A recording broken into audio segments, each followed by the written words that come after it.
আশ্চর্য ব্যাপার। মসজিদ করতে হবে, মার্বেল লাগাতে হবে, এসি লাগাতে হবে, নামাজ পড়া যাবে না।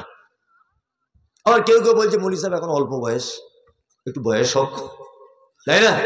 আল্লাহ তুমি আমাদের সকলকেই 5 ওয়াক্ত মুসল্লি বানিয়ে দাও, আমিন। একটা লোক মারা গেল, মাইয়েতের সামনে দাঁড়িয়ে ইমাম সাহেব বলছে আমাদের গ্রামের আব্দুল লতিফ মারা গেছে, লোকটা বড়ই ভালো ছিল, ভুল ত্রুটি করে থাকলে আপনারা আল্লাহর রাস্তায় ক্ষমা করে দেবেন। বলে কি বলে না? ঋণ করে থাকলে তার বেটাদেরকে বলবেন, তার বেটারা শোধ করবে। আর সকলেই দোয়া না করে যাবেন না, মাইয়েতের জন্য একটু দোয়া করবেন। যার জন্য ইমাম সাহেব বলছে ও লোকটা নামাজ পড়েনি, সারা জীবন কোনোদিন নামাজ পড়তো না। কালকে লোকটা মারা গেছে আব্দুল লতিফ, আজকে ওর বেটা এসে বলছে মৌলী সাহেব এই নেন আমার বাপের নামে 50,000। আর বক্তারা কিন্তু খুব ভালো দোয়া করতে জানে। বড় পার্টি এমন দোয়া করছে মনে হচ্ছে জান্নাত আর জায়গা নাই, মানে ঠেলে ঢোকাচ্ছে আর কি।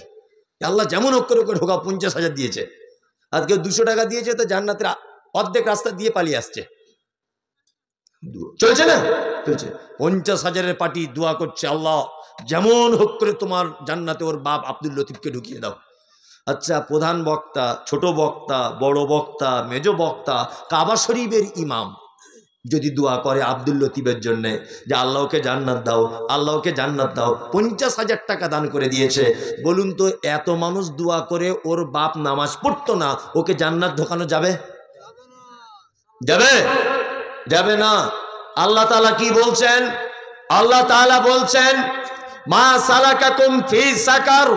একজন সাকার নামক জাহান্নামীকে জিজ্ঞাসা করা হবে তুমি কেন জাহান্নামে এসেছো বলো।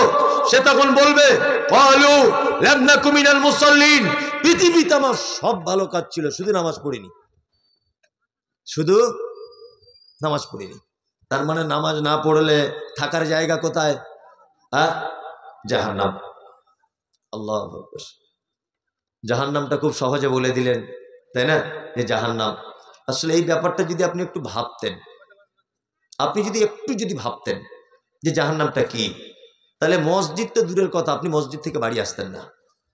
আল্লাহ, এত কঠিন জায়গা জাহান্নাম।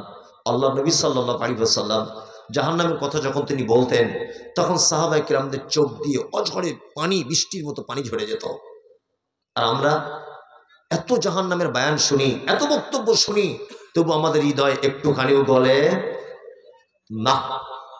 যারা আমরা এখানে বসে আছি, আল্লাহ তুমি আমাদের সকলকেই সালাত আদায় করার তৌফিক দান করো, আমিন আমিন। চলুন নাম্বার 4, আল্লাহ নবী সাল্লাল্লাহু আলাইহি ওয়াসাল্লাম বলেছেন অতুতি যাকাতিল মাফরুজাতা, আমিন।